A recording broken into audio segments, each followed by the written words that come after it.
250+ score যেন আইপিএলে মামুলি ব্যাপার হয়ে দাঁড়িয়েছে। এদিন দিনের প্রথম খেলায় আগে ব্যাট করতে নেমে নির্ধারিত 20 ওভারে 257 রান তোলে দিল্লি। দলের হয়ে 27 বলে 84 রানের এক অতি মানবীয় ইনিংস খেলেন জ্যাক ফ্রেজার ম্যাকগার্ক। জবাবে ব্যাট করতে নেমে নিয়মিত বিরতিতে উইকেট পড়তে থাকে মুম্বাইয়ের। তিলক বর্মা, হার্দিক পান্ডিয়া ও টিম ডেভিডরা চেষ্টা করলেও তা দলের জয়ের জন্য যথেষ্ট ছিল না। শেষ পর্যন্ত 247 রানে থামে মুম্বাইয়ের ইনিংস। স্বভাবতই এই হারে চিন্তার ভাঁজ দেখা দিয়েছে মুম্বাইয়ের কর্তাব্যক্তিদের মনে।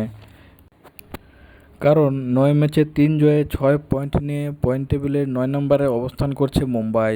তাই স্বভাবতই সামনের ম্যাচগুলো ভালো করতে না পারলে গ্রুপ পর্বেই বিদায় নিতে হবে মুম্বাইকে। তো দর্শক, আপনারাই বলুন, মুম্বাই কি পারবে শেষ পর্যন্ত প্লে অফের টিকিট নিশ্চিত করতে?